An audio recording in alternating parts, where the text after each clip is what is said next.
alternativa para o tratamento da Covid? Alguns idiotas que não leram o contrato da Pfizer e criticavam. Eu li e tomei a providência. E os conselhos do meu lado eram: fica quieto, não fale nada. Olha as eleições de 22, as favas das eleições. A nossa consciência vale mais do que qualquer coisa.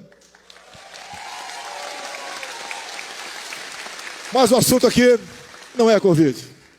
Em 20, enfrentamos esse problema. Momentos difíceis para a economia. A política do fica em casa, a economia a gente vê depois. Coisa linda, né? Você viu os artistas globais em casa, fazendo trabalhos manuais com seus filhinhos, com salários astronômicos, recomendando isso. E a massa da população.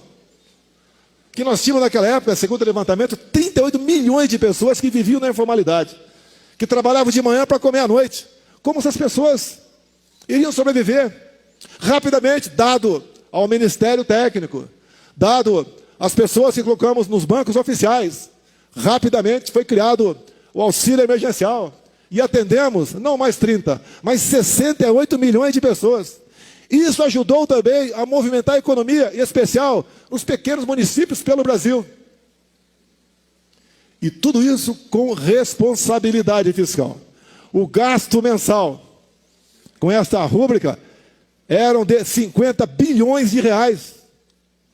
Algo inimaginável no orçamento apertado. E também eu fui o primeiro presidente e único a trabalhar com teto de gastos. Eu respeitei a legislação, joguei dentro das 4 linhas. Tinha um judiciário bastante ativo contra o meu governo. Vencemos tudo isso, fomos em frente. Entrou 21, uma guerra lá fora.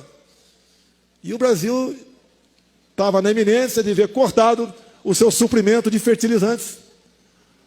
O nosso agro pujante, responsável por grande parte do PIB, ia sucumbir. Tem que ir lá conversar com o presidente da Rússia, Putin. E embaixo de crítica da imprensa, fomos lá. Escolhi ali as pessoas mais adequadas para viajar comigo. Tínhamos uma excelente ministra, Tereza Cristina, que foi excelente porque tinha liberdade para trabalhar. Não tinha um ministério apinhado de pessoas indicadas por partidos políticos ou por grupos de outros interesses. Resolvemos essa questão. Tinha explodido o preço do fertilizante no mundo, rapidamente começou a cair.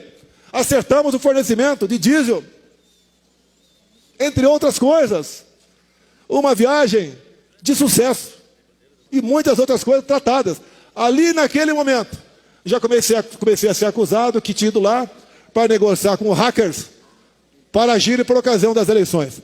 Oh, se essa pipoca é intransponível, é inviolável, por que a preocupação com o hacker? E que cara de pau falar que eu ia em outro país conversar com hackers. Eu não preciso de roubar a eleição. Hoje vocês veem pelo Brasil todo o carinho que o povo tem comigo e o respeito que eu tenho com o povo brasileiro também.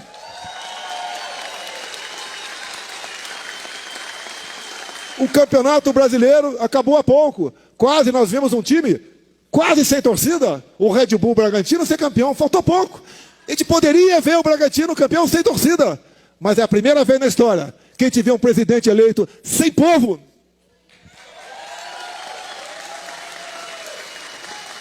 Mas vamos lá, 22, página virada. Vamos em frente. Perder faz parte da regra, mas quando a regra é quebrada, dói. E o que dói mais, quando eu falei ingratidão agora há pouco, é a ingratidão de quem está ao seu lado. De quem tem medo de jogar dentro das 4 linhas. E tem um péssimo comportamento, onde todos vêm a sofrer no Brasil.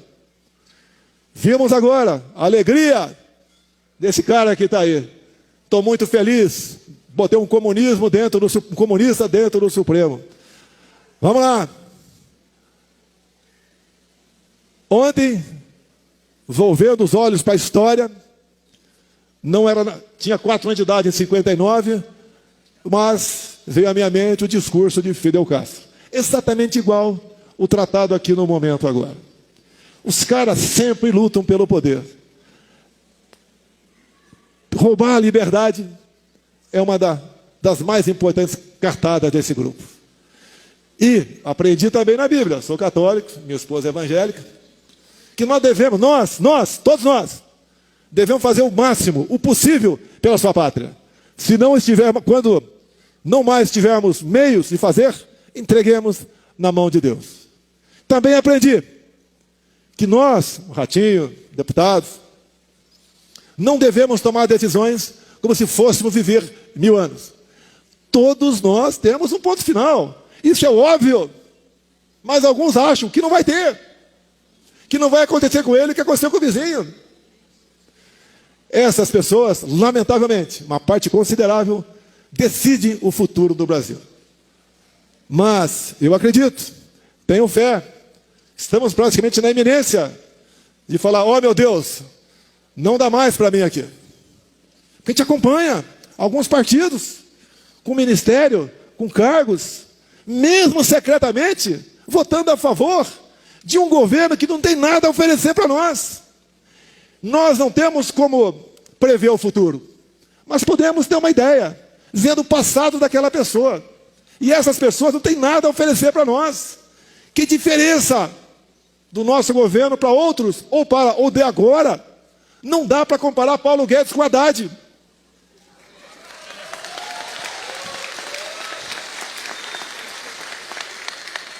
...38 ministérios. Nem ele sabe o nome de uma dúzia. Eu duvido que ele fale o nome de 5 aqui.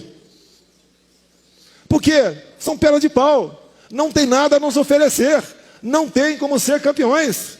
Até hoje, só fala o meu nome. Ninguém atira árvore e pedra em árvore que não dá bons frutos. Nós deixamos uma marca. Eu agradeço a Deus por esse momento da minha vida. Não foi fácil e não é fácil agora. Perseguições e ameaças o tempo todo. Afinal, se não fizer isso, vão fazer o quê? Não tem nada a nos oferecer. A minha vida estaria muito mais tranquila se tivesse atravessado o eixo da esplanada e tomado uísque do outro lado. Preferi o caminho mais difícil pela minha formação, que veio em parte do então tenente Xerém, que está aqui do lado, paranaense. É o mais difícil estar ao lado de vocês. Alguns até perguntam, se é difícil, por que você foi para lá? Algo me levou para lá.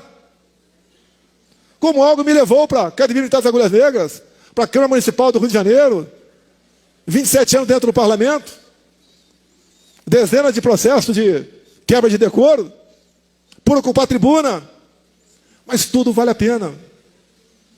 Vale a pena quando a gente se encontra com vocês, aqui dentro, e daqui a pouco lá fora, se Deus quiser, o povo que sabe realmente como está no seu país.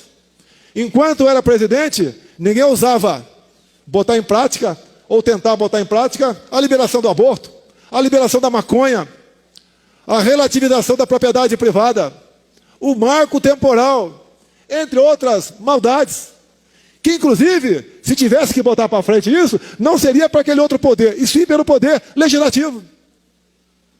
O desequilíbrio entre os poderes agora flagrante, e fica maior ainda com essa nova aquisição. E nós nunca demos bola para isso. Nós nunca achávamos que, aos poucos, iam corroendo os nossos direitos, a nossa liberdade, escurecendo o nosso futuro. Mas dizer a vocês, eu já falei demais aqui.